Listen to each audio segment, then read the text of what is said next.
Okay. Resolved. Are humans morally obliged to break unjust laws? Definition of moral. Concerned with the principle of the right or wrong in behavior and the good or badness of a human character. Obliged. Make legally or morally bound to an action or course of action. Unjust. Not based on behaving according to what is morally right. Unjust law. In the terms of St. Thomas Aquinas, an unjust law is a human law that is not rooted in eternal and natural law. In other words, of St. Augustine, an unjust law is no law at all. On April 28th, 1967, with the United States at war in Vietnam, Ali refused to be inducted into the armed forces, saying, "I ain't got no quarrel with those Viet Cong." On June 20th, 1967, Ali was convicted of draft evasion, sentenced to 5 years in prison, fined $10,000, and banned from boxing for 3 years. He felt obliged morally to not fight in a white man's war, started by the white man, for a country that forced a nation of people into an oppressive state of life. They sure expected him to fight side by side with, to die with, and to protect his oppressor.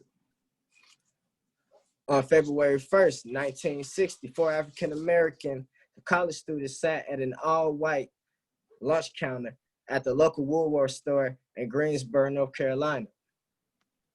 If these 4 African-Americans didn't feel bound legally and morally to be concerned with the goodness or badness of the human's character, we would still be possibly under segregation of dining area. If anybody ever broke the law, it would not be legal right under the law. It has to be a moral right against the law. And this moral right doesn't make it acceptable to disobey every law, but just the ones that are just. So in other words, if a law is unjust and the only way to get the lawmaker's attention is to unabide the law, then by means, my brother, my sister, break that law.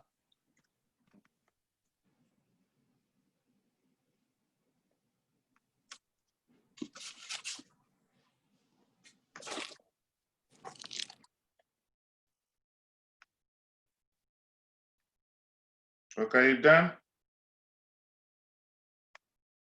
Yes, sir. All right, thank you. Respected?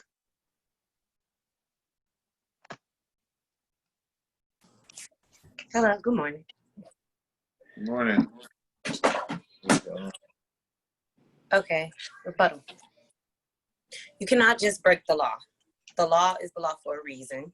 We can't just choose when and what laws we want to listen to just because we feel something is good or bad, or shall I say morally unjust. To the next, who say what you feel is unjust is correct, or is for the greater good of America.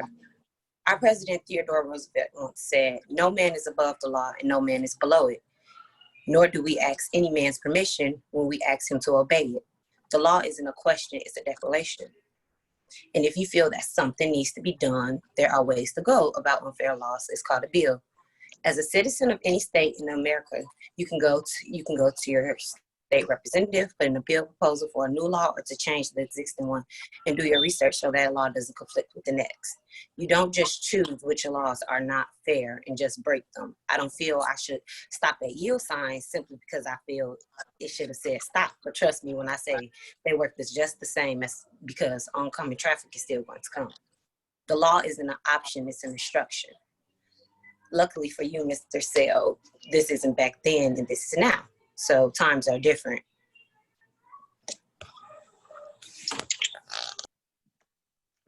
Thank you. Okay, so just a couple questions I have for you, so can you repeat for me basically what's the difference between unjust and just laws in your opinion, or from your side of the argument? Yeah, sure. I can read them off to you from the paper. Unjust is not based on or behaving according to what is morally right. An unjust law, in the terms of St. Thomas Aquinas, an unjust law It's a human law that is not rooted in eternal and natural law. In the words of St. Augustine, an unjust law is no law at all.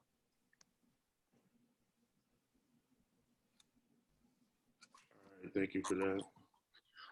So throughout your opening statement of your side, the argument, I saw that you talked a lot about racial issues, which could be reasons why people break unjust laws. Did you factor any type of religion or anything into that? Yes, I did. I did. Yes, I did. You can ask those questions, but you aren't expected to answer them, Mr. Lindsley. Sir. You can continue with your questions, but they aren't to have a response. So they're like rhetorical questions. Oh, I see. Oh, okay. Well, that's all the questions I have then. Thank you. Thank you. Okay, Ms. Okuno. You're on mute. Good morning. Can y'all hear me? Yes, good morning. All right. Resolve. Humans are morally obligated to break unjust laws. I will be arguing the negative. To say a person with a symptom is behaving in a way that is not of the ordinary implies that there is an ordinary way to behave. Brian Pittman. There is an ordinary way to behave. This we know as people. But who are the people? We are the people of the United States, the home of democracy. As citizens of a democracy such as the United States, it is our moral obligation to obey laws, period, unjust or not.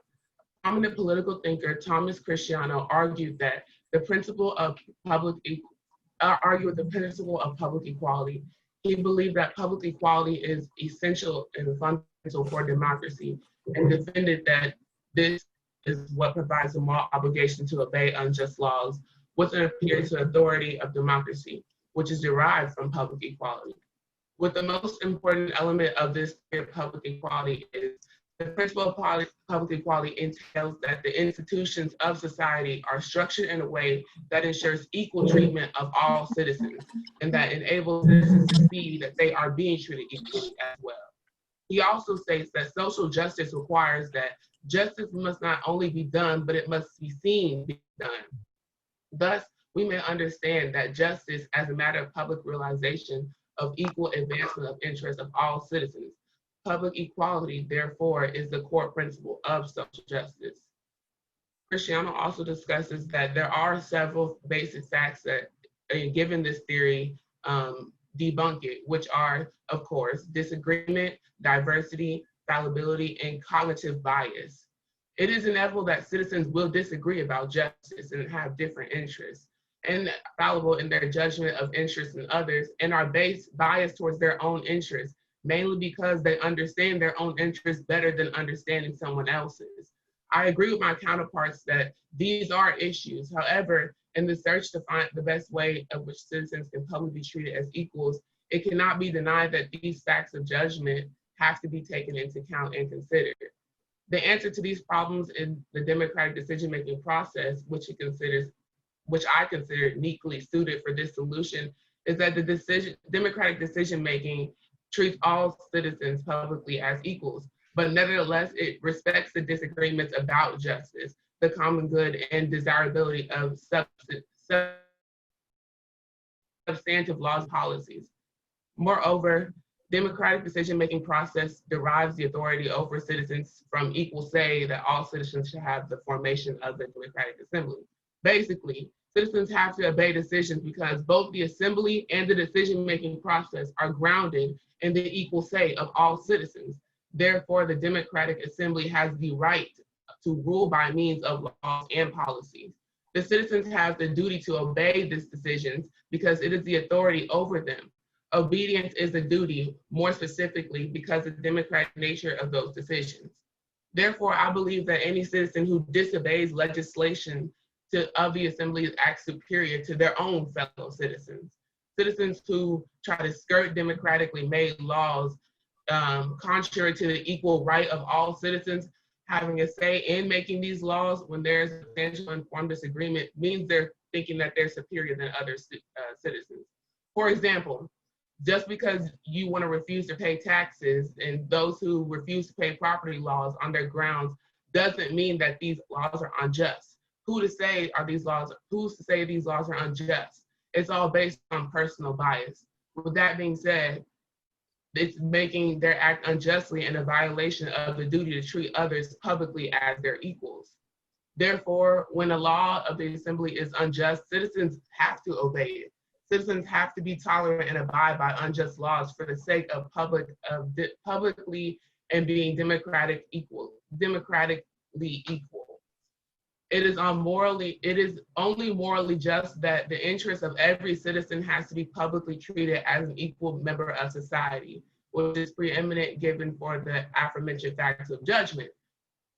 It is also goes so far to say that only by obeying democratically made choices can citizens act justly. And just to act justly is essentially for us to be on the same page with others, to coordinate with them and be on the same rules.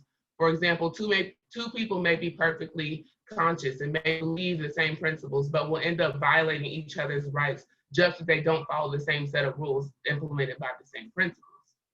Since in order to treat others justly, we must be acting on the same basis of the same rules in the complex of society that we need an authority of promulgating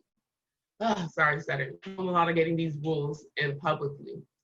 Basically, my counterparts say that, quote,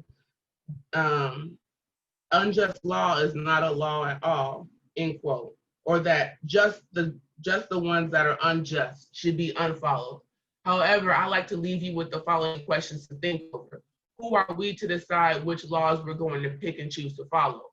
What moral standards give one man the respect to follow rules and the other the free will to not?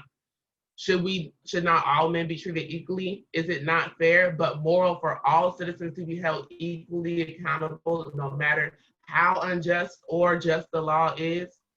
Lastly, I leave you to imagine a world in a chaotic society in which individuals pick and choose what laws they want to follow based on their own individual beliefs and morality of what is just and unjust. Could you imagine that world? Thank you. All right. And our affirmative rebuttal speaker, Ms. Hurd. Okay, good morning. So in Martin Luther King Jr.'s excerpt from his letter from a Birmingham jail on April 16, 1963, Dr. King says that there are two types of laws, just and unjust. He said that everyone has a moral responsibility to disobey unjust laws. He also agreed with St. Augustine that an unjust law is no law at all.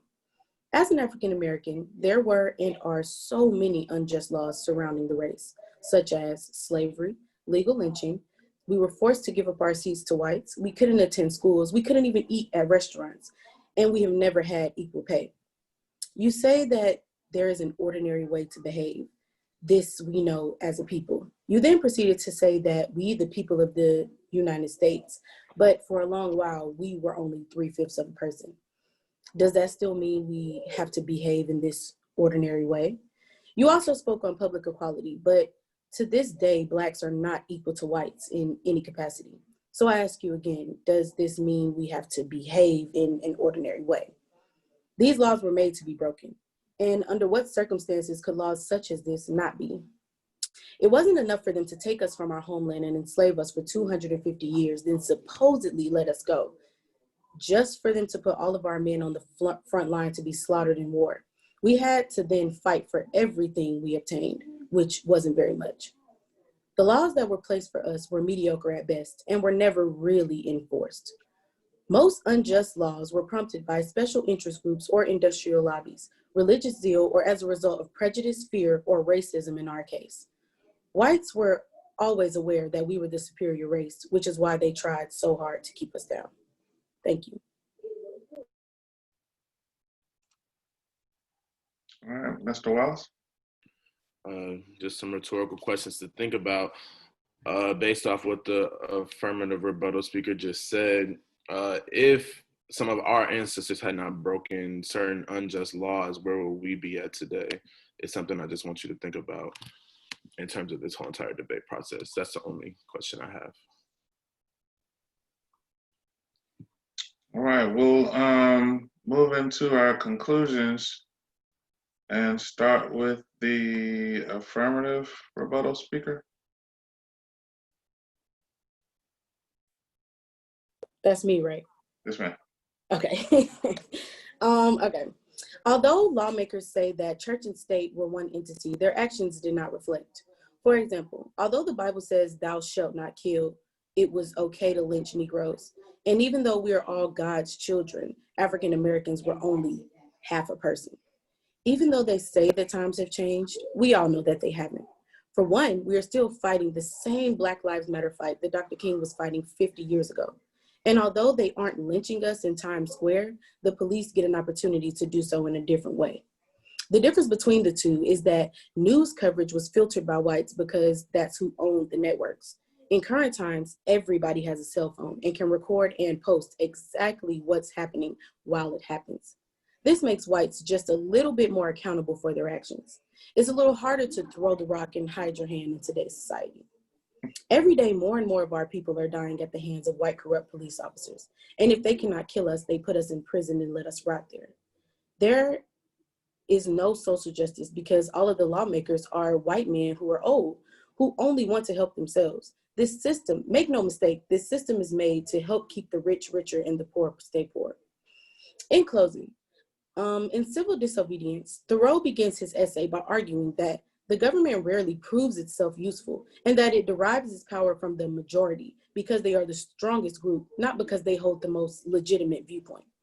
He contends that people's first obligation is to do what they believe is right and not to follow the law dictated by the majority. You asked, who are we to decide which laws we are going to pick and choose to follow? When laws are designed to hurt us, are we just supposed to lay down and take it? You asked, should not all men be treated equally? Yes, all men should be treated equally, but blacks have never been, even though we were forced into this country to work for our oppressors. Another question was, is it not only fair, but moral for all citizens to have held equally accountable no matter how just or unjust the law? And that question should be for the lawmakers who put these absurd laws into place. Martin Luther King said, a law is unjust if it is inflicted on a minority that, as a result of being denied the right to vote, had no part in enacting or devising the law. And now I leave you with this. If the roles were reversed, would our white counterparts have the same attitude? Thank you.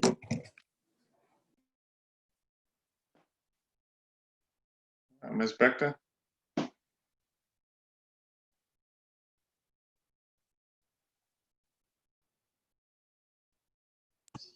I'm sorry, my little cousin was yelling in the background. I didn't want to unmute it just yet.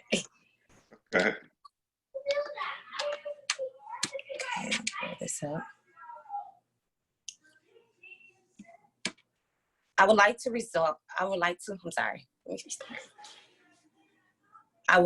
state that this isn't the early 1900s. MLK never threw the first punch. He too abided to legally protesting. He abided by the law. He did everything there was to do, and furthermore, for African Americans to be free, to abide and to do and have things in process with the law. MLK never went against the law, unlike Malcolm and some of our others, furthermore, blacks. I'm sorry.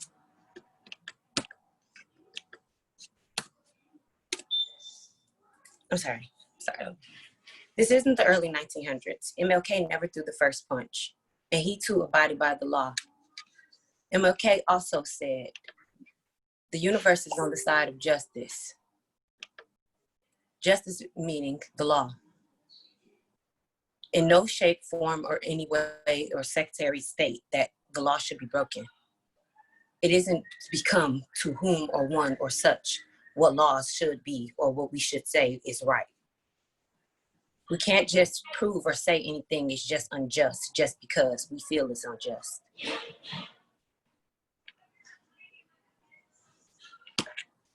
I'm sorry, for some reason, my computer is messed up. I'm gonna just rewing it on what I remember it to be. The law isn't just something that we can make up or that we can put to one that is just with us. I may feel one thing is just, you may feel another thing is just. Who's to say which one of us is right? We must take legal action and realize what we can really do to bring laws and certain facts. That's why the law is created.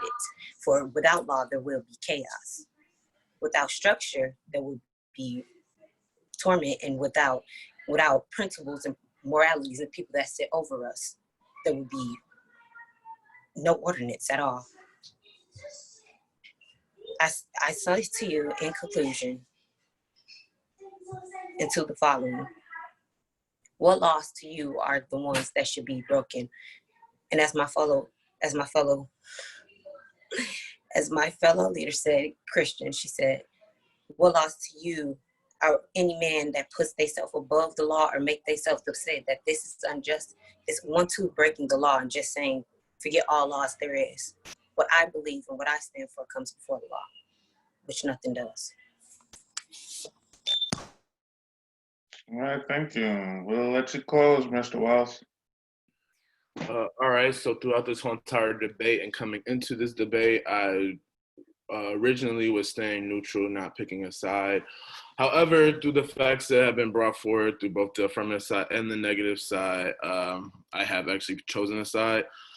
In the in the letter from Birmingham City in 1963, written by Martin Luther King, he states that a just law is a man-made law, is a man-made code that squares with the moral law or the law of God. And an unjust law is a code that is out of harmony with the moral law. Thinking about that and going to the Bible, in Romans 13:1, the verse says, let every person be subject to the governing authorities. In 1 Corinthians 14:34, the verse reads, let your women keep silence in the churches. In Ephesians 6:5, the verse reads, slaves, obey your earthly masters. Using all those Bible verses as well as what Martin Luther King said in his letter, I came to the conclusion to side with the affirmative side, because had these laws not been broken of slavery, people revolting to get us out of slavery, we would still be there today, like most of what the affirmative speaker said. And yes, that is all I have. All right, thank you all.